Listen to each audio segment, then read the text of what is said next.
How are you going to complain that it's hard to be the man, but then also understand that being the man has value? They are linked. You cannot separate the two. It's a logic fail.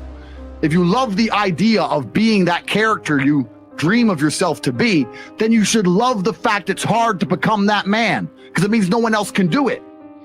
This is what I love. I love everything about my life. I know the shit I've been through to become who I am, and I wouldn't trade a second of it, because there's also this massive juxtaposition which is so important for masculine happiness and contentment. I'll tell you the coolest thing about being rich. Remember when I was broke? That's all it is. It's only cool to sit there with my brother in the fucking Nurse Rat restaurant with Salt Bae being an idiot, spending 15 G's and saying, do you remember when we didn't have a penny? Right. 15 grand for dinner? We never had 15 grand in our savings account in our lives. Man. Do you remember that time we were living off those 10p packs of noodles for 2 weeks? Do you remember? You need this juxtaposition. There is no light without dark. You will not appreciate your six pack unless you didn't have one and you had to earn it. That's how the world works. So when I talk to these dudes like, oh, but it's, you know what, Tate, yeah, I agree, but you know, it's hard. It's hard. Of course it is. It's supposed to be. And if you're not cut out for it, then fuck off and live a normal existence and die. Sit there, letting other men enjoy the spoils of being a man and fucking die. If that's what you want to do, is just sit there and exist and then fade into history unremembered. That's your decision. People say that depression is stigmatized. It's the complete opposite. It's accepted now to the point where it's almost promoted. It's insane. Let me tell you something. Depression is not real. Feeling depressed is real. You can feel depressed, but you feel depressed, and that is a natural biological evolutionary trigger for you to change something in your life. That's your own mind telling you you're unhappy about X. If I went to jail today, I'd be depressed because I'm in jail. Right. I haven't caught depression. I don't have a disease. I'm just upset with my situation. Yep. I have people mess with me all the time. I'm fat and I can't get a girlfriend because I'm depressed. I'm like, no, pancake lover. You're depressed because you're fat and you can't get a girlfriend. Do you understand? This is the point, right? So for a lot of people, your life is depressing. A lot of you out there, if you're sitting there and you say you suffer from depression, you probably live a depressing life. You probably live a depressing life. So if I was you, I'd be depressed. But if you were me, you'd be happy. Do you know what could solve depression for most poor people? $1 million in the bank. Yeah. Boom. So how is it a disease? This absolute acceptance of depression and acceptance of weakness. When you accept anything, to a degree, you're promoting it. Weakness is promoted now in men, right? Yeah. So let's take Robin Williams as an example. Robin Williams killed himself. I was just going to say him. Yeah. Robin Williams, right? Famous. He could be banging 19-year-olds for the rest of his life. Multi-millionaire. Everyone loves him. How could he possibly kill himself? I'll tell you why. Because when he walked into the therapist's office and said, I feel depressed, the therapist said, okay, here's some mind-altering drugs. Start taking these for the next 10 years. He was in therapy for 10 years. Oh, damn. If I had to take mind-altering drugs and talk about sad shit for 6 hours a day for 10 years, I'd kill myself.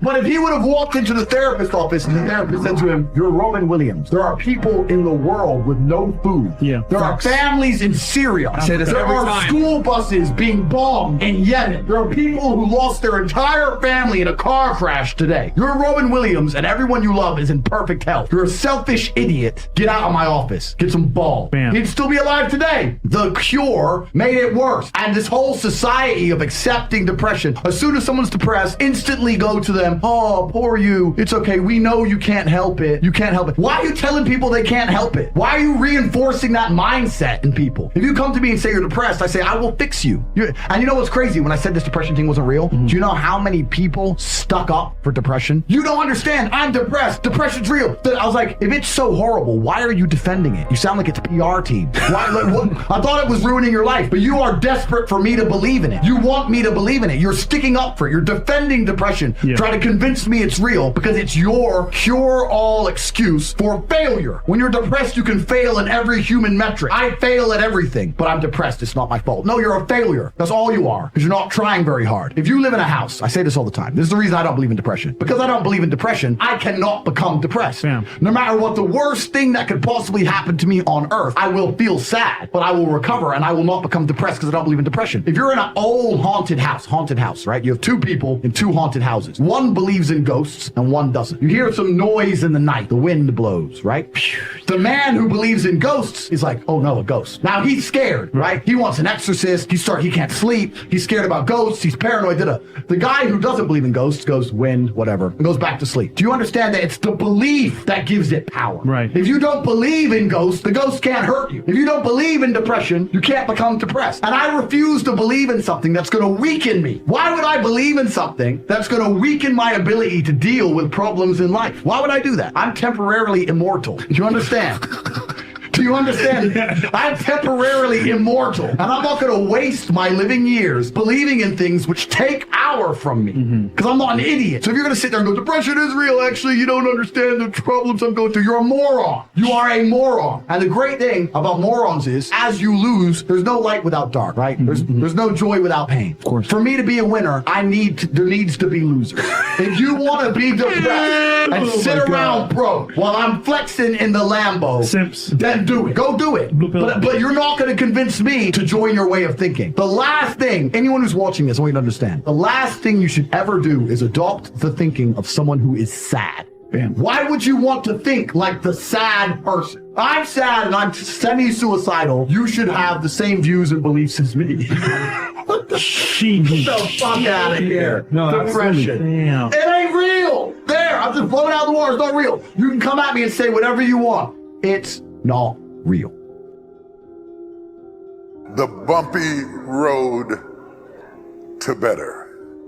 A lot of people teach about better as if it were magic, as if it would happen simply or easily. In reality, it's not that simple. Listen, folks, success is hard. It's not easy. It's hard changing your life. You don't get old without having suffered loss. Every year brings some sort of challenge with it. As you go along the way, you gain some things and you lose some things. You win some battles and you lose some battles. We just need to get that part straight. And wisdom develops in the life of those who have capitalized on their pain to draw conclusions.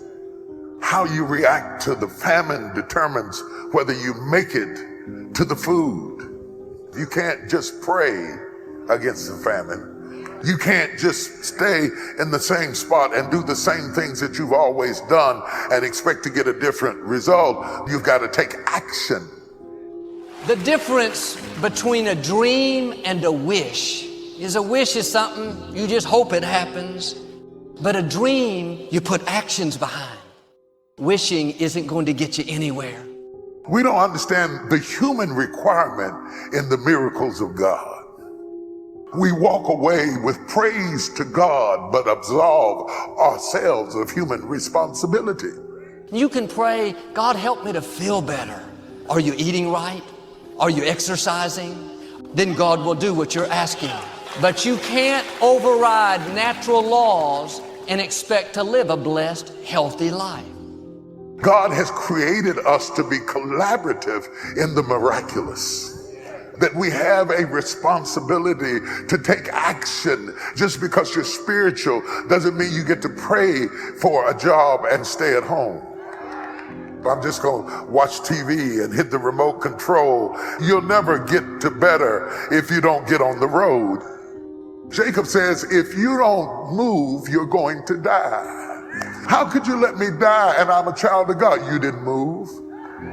And don't act like God has failed you when you have failed to move. When He sees you doing all you can, then He'll make things happen that you can't. Make this decision. I am not going to live complacent, passive. I'm going to pursue what God put in my heart. God has an incredible life for you. But you got to be willing to go through something to get to it. Success ain't free. You got to go get it. Look at somebody and say, it'll work if you work it. Whatever it is you are trying to build, if you won't be hungry for it, if you won't sweat for it, you don't have the right to get it. You have not got the right.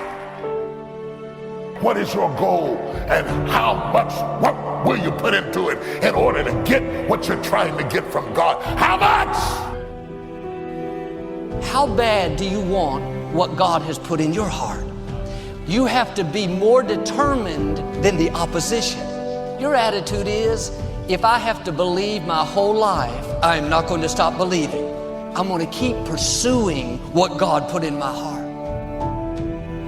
I rebuke every giving up spirit. I rebuke every quitting spirit. The devil is a lie. He's trying to talk you out of your future and tell you you cannot do what God called you to do.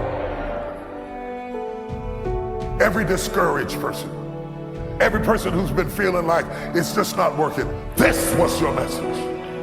It will work if you work it. The church has failed its parishioners because we have been real heavy on the praise and real light on the business. God will use famine as an instrument to force you out of your comfort zone. It'll make you move. It'll make you travel. It'll put you on the road. Somebody say, I'm on the road. I'm on the road to better. There's something I'm after. There's something I want to see done. And I'm tired of sitting around assessing the same old troubles and going through the same old things. I'm tired of complaining. I got to move from here. Deliver me from people who will not take action. And God says action is required on you. You got to get on the road. And God knows that some of us won't move if we're too comfortable. Many are the times that I've had people come up and say, I want a double portion of your spirit. And I say, do you want a double portion of my trouble? Because you can't get a double portion of my spirit until you can stand a double portion of my trouble. You know what I can't stand when I hear Christians say, if it was the Lord's will, I would have had some money by now. You can't dump that on God. Too many people in society fall back on the word luck, not knowing the circumstances of someone else's success. And let me tell you how insulting that sounds to somebody who has literally grinded to build something worthwhile. When you say that guy got lucky, you're telling yourself subconsciously that you believe that you are not in control of your circumstances. You weren't pointing out how lucky he was when he couldn't pay his bills. Or how about when he's working on weekends and holidays when you're out celebrating with your family? Where were you? See, we sit back and hate on people when it's not them having that is our enemy. It's us not moving that is. Quit believing in luck and start believing in work. You can believe in God all you want, but if you don't work, man, it ain't gonna happen. He said faith without works is dead. The only thing that performs a miracle of increase called equity is called putting wisdom into labor. This labor now can perform a miracle. Number one, do what you can. Get a list of the stuff you could do, you haven't done, postpone, and start cleaning that up. Don't walk like other people walk. Don't postpone like other people postpone. Do what you're going to do and do it now. If you put everything off till everything get right, oh, when I get all my ducks lined up, is that right? What if it's not duck season? Whatever your hands find to do, do it with all your might and do it with all your power. You've got to fight to put all your efforts and energy into things that's productive and purposeful. We have traded effectiveness for busyness. And we think because we're busy, we're effective. Most people are just trying to get through the day. Here's what I want you to be committed to do. Learn to get from the day. Commit yourself to learning. Don't be casual in getting it. Casualness leads to casualties. You're still breathing. You still got a pulse. You're not a loser. I'm depressed right now. No, you don't have the luxury of being depressed. Keep it moving.